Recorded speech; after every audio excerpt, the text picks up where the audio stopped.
Sacred Scabbard. The Sacred Scabbard can change shape to fit any dagger, sword, or axe. That's not important. I'm going to tell a story. I'm going to regale the tale of the Burning Scrolls. That's kind of a cool name. Yeah. Okay, so on Sundays I play Dungeons and Dragons with my high school friends and one guy that I sort of just like okay, you're cool, come here. It wasn't exactly like that. So I'm playing this game. Um, this game's run by the guy who lives at the house where we're going, and there's a party of five of us, excluding GM. Sorry. There is Steady Guard. He's our Crusader. He's the tank. He can do damage, but he absorbs blows. That's what he does. We have Whittle. He is a Sword Sage. He is our primary means of melee and damage in general. We have Lydia. She is our leader, our marshal. She is a buff bot.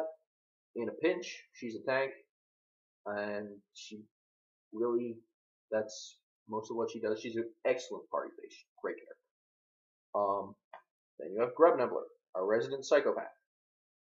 He is our alchemist. He is our fighter. And when I say fighter, I mean capital F fighter. He is fighter from PHP. And he is a ranged warrior. It's a pretty cool character concept. He specializes in ranged, or not ranged weapons. He specializes in grenade weapons, which are ranged weapons.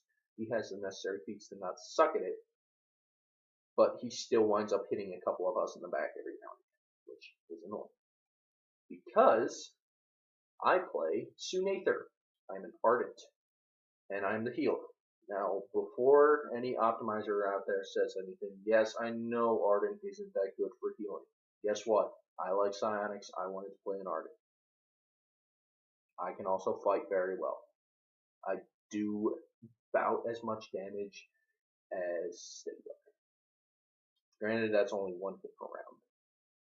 Anyway, so we're off adventuring. Our goal is to go to this mountain. Because we hear there's this great evil there. Steady Guard's on this quest to learn about this stone sword that he has.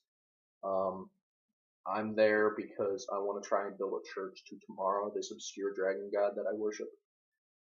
Grubnibbler's there because he wants money.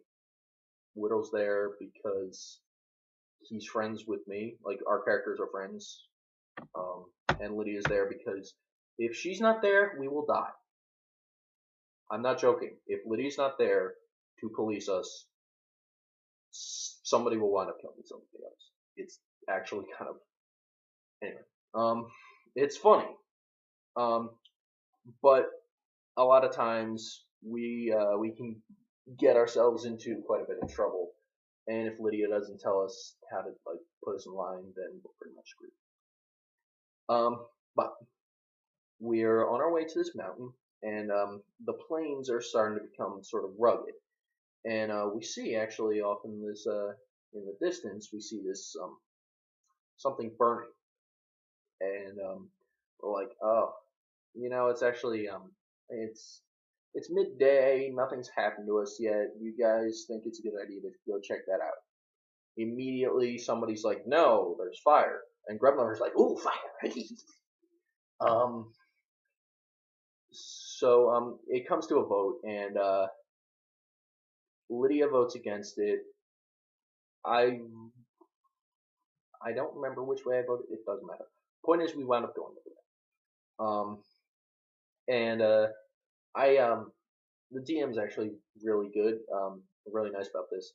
Because I'm the only magical talent in the party, and I use psionics, that's actually, rules as written, that would be a problem, because I technically couldn't identify spells. The DM is nice and lets me use Psycraft to identify spells. He adds +2 to the DC or something like that. But he lets me make the check, which is very nice of him. So I'm like, okay, I'm looking around. DM, is that fire magical? I roll a Psycraft. I get fairly well. I get like 25. And the DM's like, no, that fire's just fire. But because I didn't get high enough or something, or it's not like the transparency didn't work exactly right. He's like, okay, so there's some baleful magic on over there, but you don't know exactly where it's coming from or what it does. So all all you can really do is say be careful. And I'm like, okay, guys, please be careful. There's some baleful magic over there. He tells me it's conjuration, which kind of worries me because I'm like, ooh, is there gonna be like a wall of fire that pops up, or is like this conjuration spells can get really terrifying in 3.5. Like, ooh, they can get scary. Anyway, so we walk over, and before we get to the fire, about 30 feet away, this snake man comes out, and like Lydia rolls a knowledge. The player's like, he's like, all right, DM, what kind of knowledge is this creature? He's like, Arcana or Planes, and he's like, okay, so like, or nature actually. Um, it's a magical beast, extraplanar, something like that. I don't know. It was like this serpent man that casted spells as if it was a sorcerer, but it casted fire spells at +3 caster level. That was bad. And here's just pretty much what happened. Lydia tries to talk the guy down, ask him what's going on. Dude's pretty much crazy. And he's like, "Aha! You'll never find out my secret. You'll die. You'll burn like all the rest." And like we're all like, Lydia's like, "Oh no, no, you don't." And like, just as we're all getting ready to roll initiative, we're just like, okay, we're gonna be like, I draw my spear and stab him. It's just, DM's like, okay. He blinks, and I need all of you to make reflex saves. And I'm like, oh god, is that a spell? And like, yeah. I roll, I make it. He has just cast a sudden quickened fireball, and sudden quicken is a feat from Miniature's Handbook that it requires a fair amount of work to do, but once per day you can quicken a spell, no repercussions. That's what happened.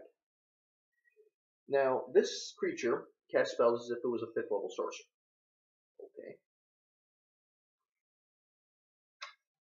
This was a fireball. This creature casts fire spells at +3 caster level. Oh, well, here's what happened. Rub number fails. Steady guard fails. I fail. The sword sage fails. And Lydia makes it. Okay. This is bad. Because at this point, I have, I think, 29 hit points. That's my maximum. Yeah, I can fight. Yeah, I can take a hit before I die. I'm a D6 hit die. I don't have that many hit points. Grumlower can take it. The rest of them can take it. I don't want it. I actually don't think Widow can take. Widow can't take that good of a hit either. But we fail our saves, and DM rolls damage. Now, the damage totaled to be about 26, which that's a little more than half. So I'm at 3 hit points. Oh god. The rest of us are just like, like Steady Guard's okay. He's got almost 60 hit points, and like so that took him down like past half, but he was okay. He was like, I'm ready to fight some more. Widow was in pain. We were all doing really bad. And the dude took that, and Tim's like, okay. As the rest of his action, he uses the full retreat action, and he goes around behind the rock, and we're like, crap! So next turn, like we roll initiative, he rolls initiative for the dude. Grumlower gets first, Grumlower goes up. Grumlower is insane. He has a bad wisdom. Thus he has a bad will save. His will save at this point as a level 6 fighter is +1. Walks up, disappears. I'm like, what just happened? And the DM's like, baleful magic. Remember I talked about that? You can make another side craft. I'm like, all right, I make it. I get almost a 30. And he's like, okay, that area is filled with the baleful teleport spell.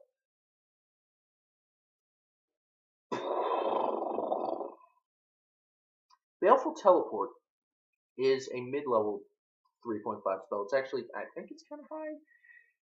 The point being, you cast it on somebody, and they go poof, and you can put them anywhere. Anywhere. As long as it's on this plane, and it's within like 2 miles of you, you can put them there. That's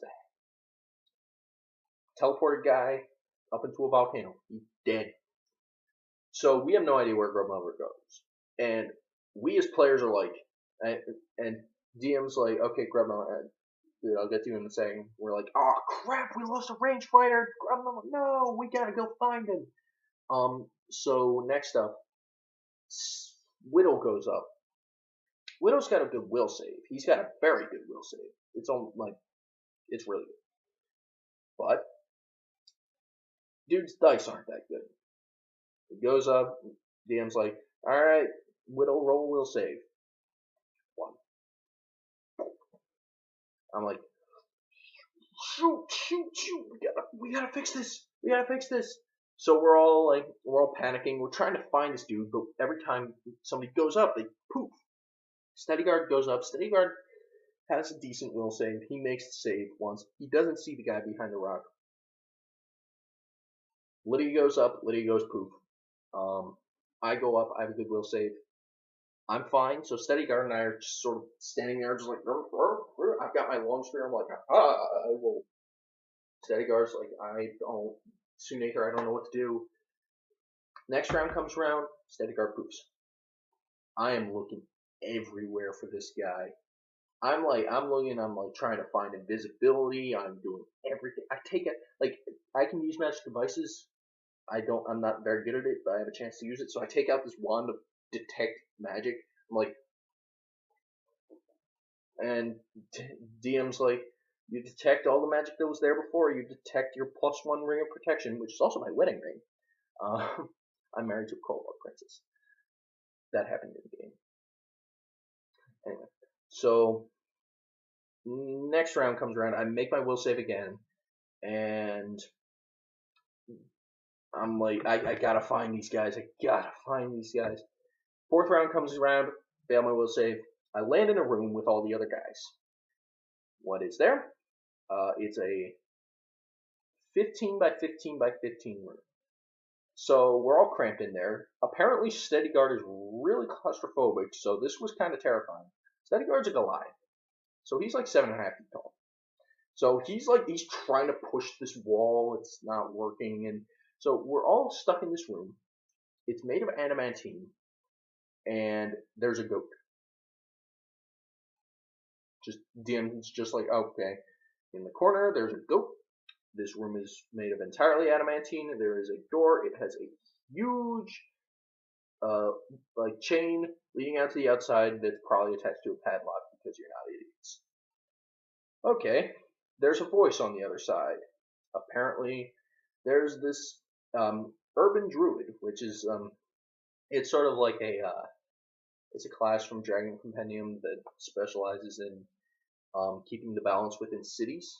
It's kind of cool, I guess.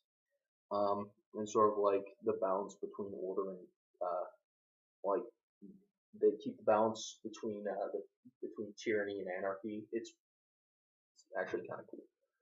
So there's this dude out there. He's not an urban druid, I don't think, but he's using scrolls, so he at least has used magic device.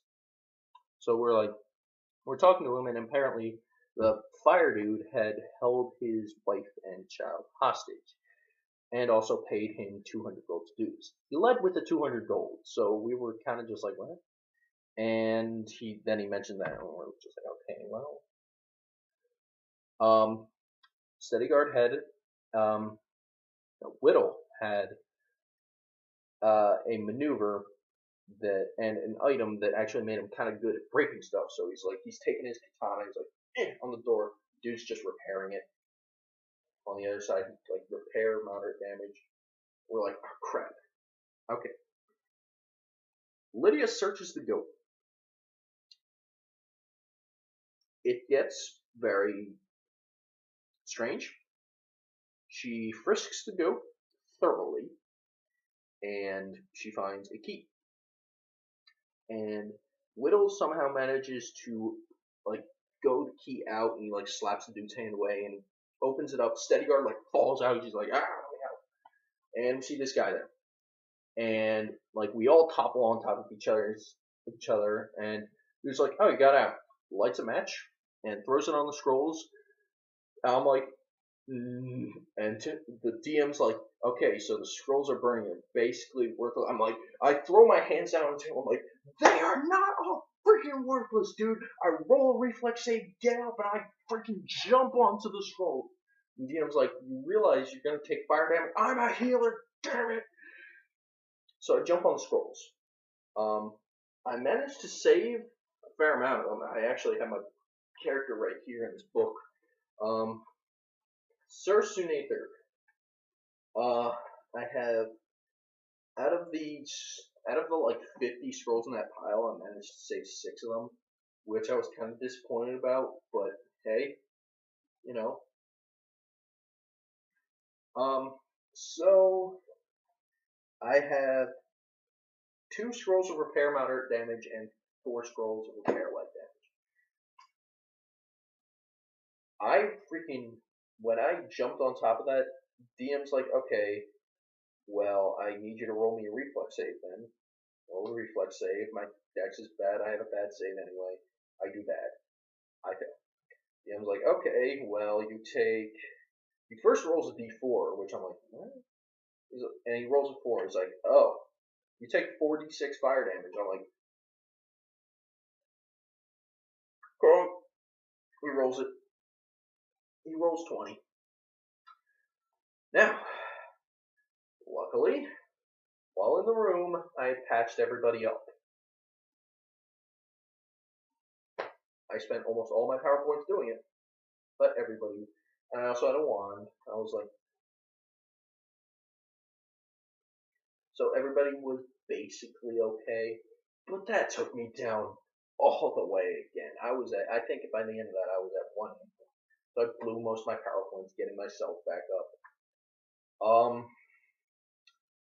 That is how I took 20 fire damage by trying to save scrolls. It's not as glamorous as when the video started, I know, but that's what happened. We still have to find out where we are, and apparently dude doesn't know where he is. He's been here for like 20 years. I'm just like, oh, fine. Poor guy's chained to something. He's sitting on a bucket that smells awful, and we're like, yeah, we know what's going on there. Sorry, bro. Exactly. So we all get up. We're all like, oh. And dude's talking to us, and eventually we hear a voice from down the hall, and we're like, he's like, oh, you poor gnome, you finally gone mad. You're talking to yourself. Grabs the corner, sees all of us, sees me, like, I wear full plate. My full plate has scorch marks all over it. Grubnubber's, like, almost having a seizure because he's like, it's like, there must be fire. There was fire. I was told there'd be fire. And Steadyguard's, like, having a panic attack. Whittle's just pissed off, and Lydia's... Don't. Lydia's...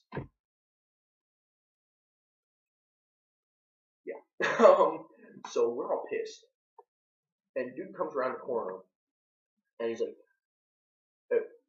he goes to around the corner, and we all immediately roll initiative. Somehow I go first. So my response to what happened was, okay, screw this guy. I have like 10 power points left, and I look up at DM. I'm like, you need to make a DC 17 will save because I'm fully augmenting a mind thrust at this guy. And DM's like, okay, well, this guy's got a good will save, and rolls a 2. theoretically, he could make it with that, but his will save is good. It's not plus 15 good. It was like plus 7. So he got to 9. I'm like, okay, screw this guy. And DM's like, oh, he's probably gonna die. I'm like, I don't care. I pick up my dice cup. Where's my dice cup? There it is. I pick up my dice cup and I put 6d10 in there. I'm like, gotta freaking kill this guy. Gotta freaking kill this guy. I roll my dice for a total of 40 damage. That would kill me. Dude's head explodes. We take his crap. He had a magic chain shirt and a magic dagger, which I took because nobody else wanted it. And we finally get out to reveal that we have been 20 feet away from where the incident took place. So we were all really pissed. The Baleful teleport field had gone away,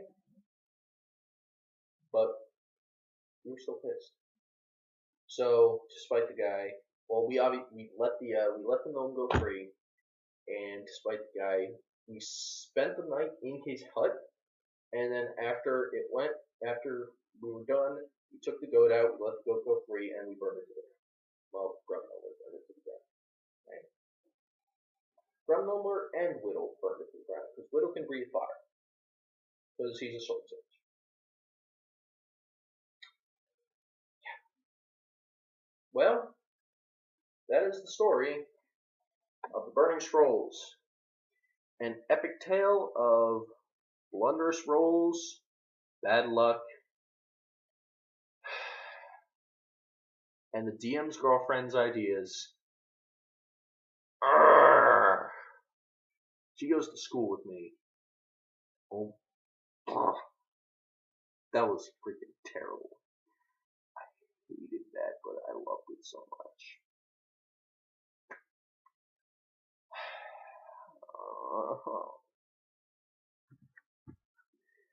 Well, this has been entertaining to regale. I need a shower.